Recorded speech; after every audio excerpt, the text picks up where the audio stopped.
So Super Rugby round 3 has come to a close. 5 games over the Saturday or Sunday period as well if you're in New Zealand, possibly Australia. So mostly pretty much results the way that the bookies had predicted. All the favourites had a win, except for the Sharks Waratahs game ended in stalemate. So ended with a draw between those two.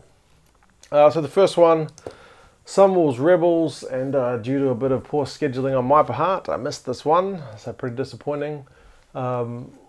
Big win for the Rebels away from home, puts the Sunwolves Brumbies game into a bit of context, maybe shows that the Brumbies were maybe a bit poorer, and maybe the Sunwolves haven't quite come as far as we may have thought, seeing as the Brumbies had a loss against the Reds, and yeah, the Rebels have really taken it to another level. I should say that the Sunwolves had a lot of injuries at the start of the game. They lost a few guys, and they had a few last week. So, I mean, every team's got injuries to varying degrees, but it was a pretty strong-looking Rebels team, and to lose like multiple guys before half-time was always going to mean the Sunwolves were struggling. So it's a big loss for the Sunwolves in that it's another home game and it's another game against a conference rival. Not even a bonus point to speak of this time. Rebels, the opposite's true. Conference rival, maximum points, ticking along. Looking to be possibly the strongest, or at least among the strongest of the Aussie teams this year. Line out, I think, from the Sunwolves, having a look at some of the highlights, the stats, yeah, not so great. A few lineouts lost on their own ball, which is disappointing. Grant Hadding, obviously, the tall timber guy from South Africa, out early in the game last week against the Brumbies, and yeah, not available for selection this week. I think they need him back sooner rather than later to help sort out some of those lineout woes. But to be fair, they did come back in the first half after being 10-0 down to level it up at half-time. So, I mean, they're showing a bit of character, and another way they're showing character is like the missed tackles, which were their bane kind of last season. They only missed 7 tackles in this game, whereas the Rebels missed about 15. So handling errors were poorer, like the Rebels had better hands, but in terms of tackles, we're seeing a bit of progress from the Sunwolves. So it's not all doom and gloom despite having 2 losses in 2 home games. You know, the Rebels, with Maddox getting 3 and Navalu getting 1, Murphy scored his try out wide. It looks like they were just really, you know, pushing the pace of the game, exerting a bit of dominance when they needed to. So, I mean, it's a really good victory for them. There's not that much I can say about them other than that they conceded too many penalties. 16 penalties in a game when you win 37-17. I don't know how that happens. If nothing else, the coach is going to be giving them a bit of grief for that. It's not the kind of thing that you'll get away with against better opposition. I think that was more penalties than any team conceded in this round, at least on the Saturday games. So, yeah, not good for them. But I mean, can't complain with the result too much. A trip over from Australia to Japan, go there, get maximum points, and yeah, head back to Australia pretty happy, I would imagine. So yeah, next week the Sunwolves have got the Sharks away, so it's getting difficult. If it wasn't already hard enough having 2 losses, you've got to go now to Durban and face the Sharks, and Rebels go back to Australia, play the Brumbies. So given that they've both played the Sunwolves, on paper the Rebels should have this one at home against the Brumbies, but we'll see. We'll see what happens next week.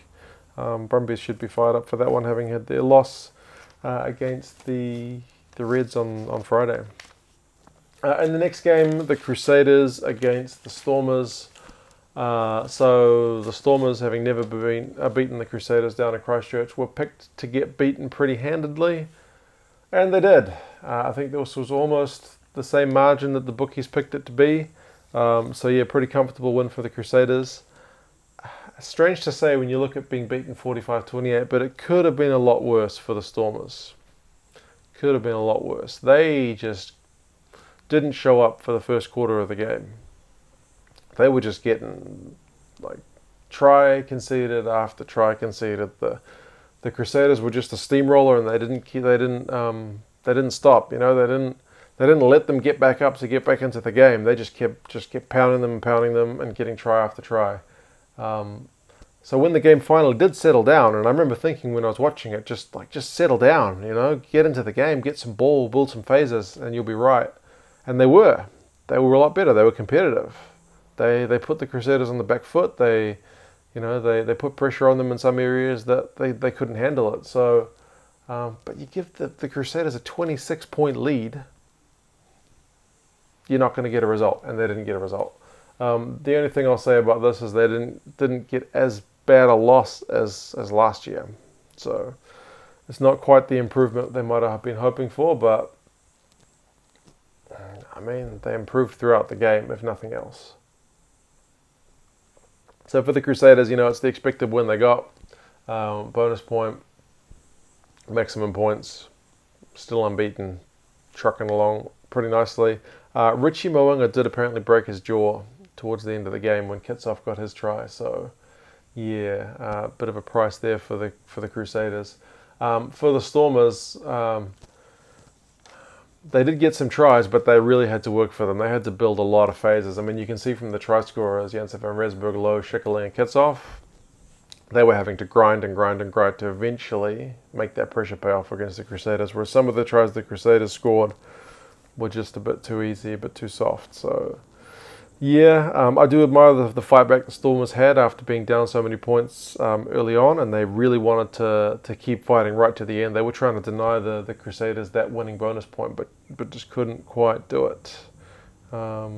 And credit to the Crusaders as well, because when the Stormers were coming back into it and scored a couple of quick tries and blew another try, the Crusaders kind of switched up their tactics and started mauling the ball a lot more. So yeah, credit to both teams for an entertaining game. Pity it couldn't have been a bit closer. I think if it had been a 90-minute game, the Stormers might have got even a better result out of it.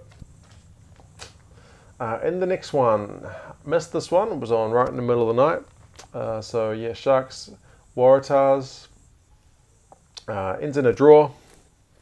Nobody's happy with a draw. Nobody wants to watch a match conclude with no winner.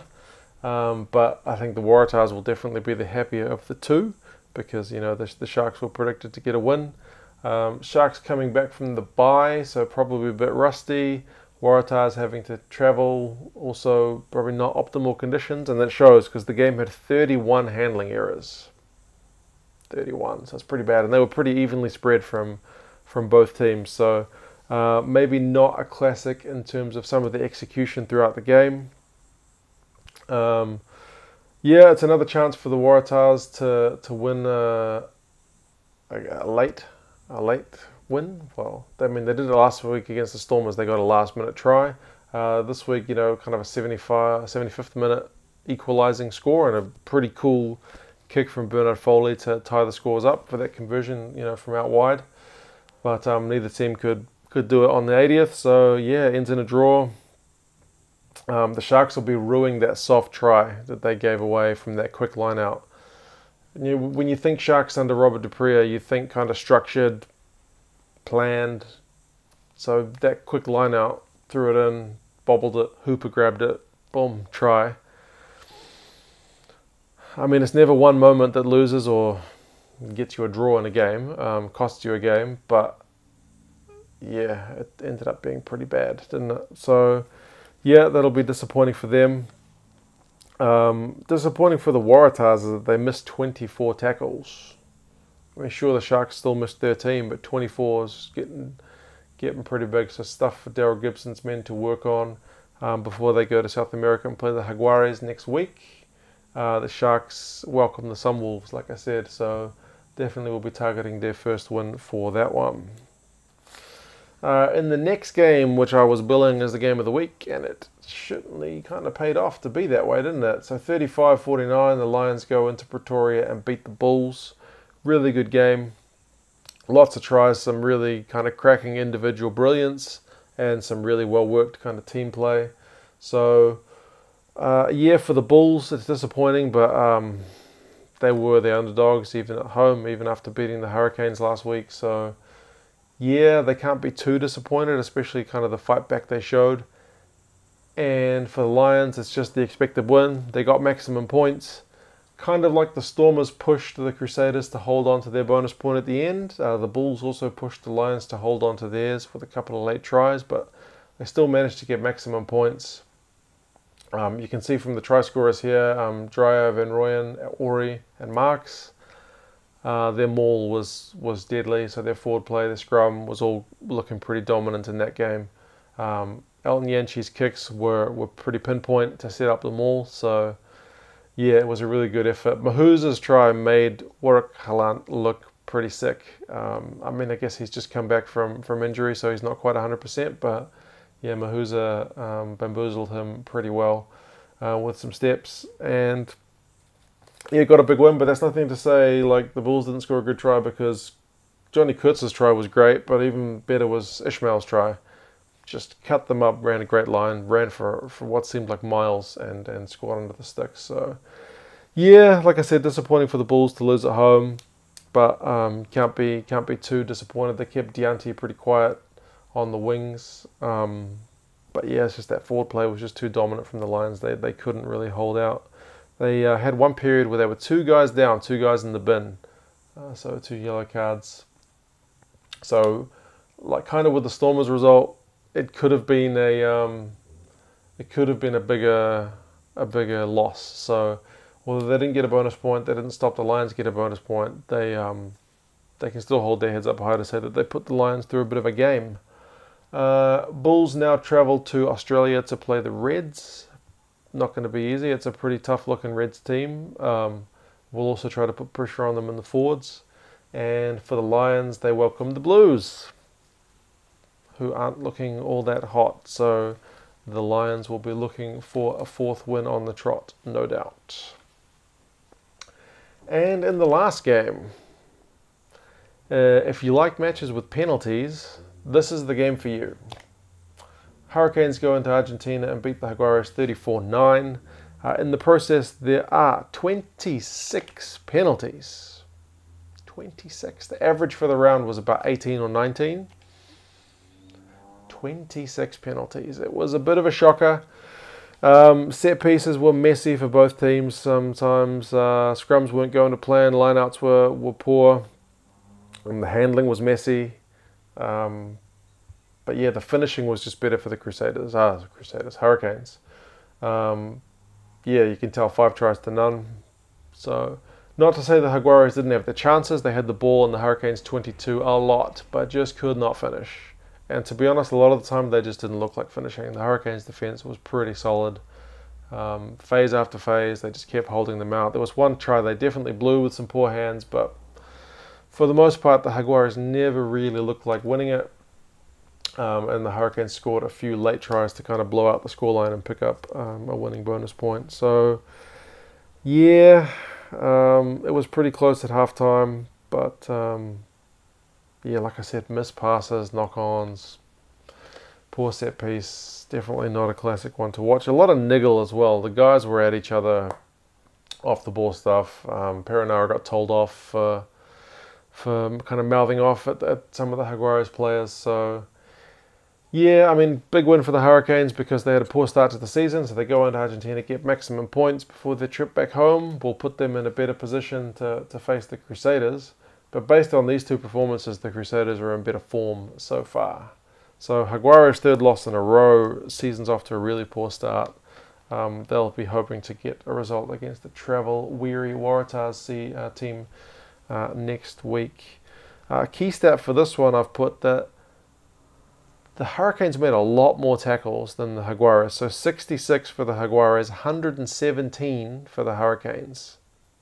So they made a lot of tackles, but they still missed less tackles, even having made that many. Jaguares missed 20 to the Hurricanes 14. So,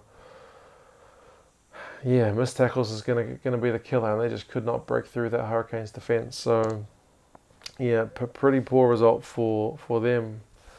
Yeah, so overall, as a round, like I said, favourites are doing what they did, kind of expected.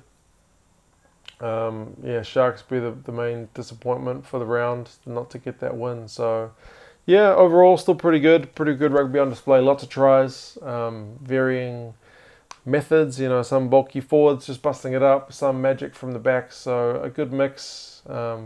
Decent start to the season. Yeah, let me know what you guys thought. Keen to know how the Rebels gave away so many penalties, because like I say, highlights package doesn't show a whole lot of the just penalty stuff. I read what I could, but don't know what was going on there. And yeah, should the Sharks have won this one? Didn't see it, only saw the highlights. Some pretty good tries. Arm looked especially good in one of his tries, but yeah, tell me some more if you can. What were your thoughts? Always keen to hear that. And yeah, I think we'll have some power rankings out tomorrow. I just got to finish making all my calculations and whatnot. So we'll see how that goes. All right, guys. I'll see you again for the next one.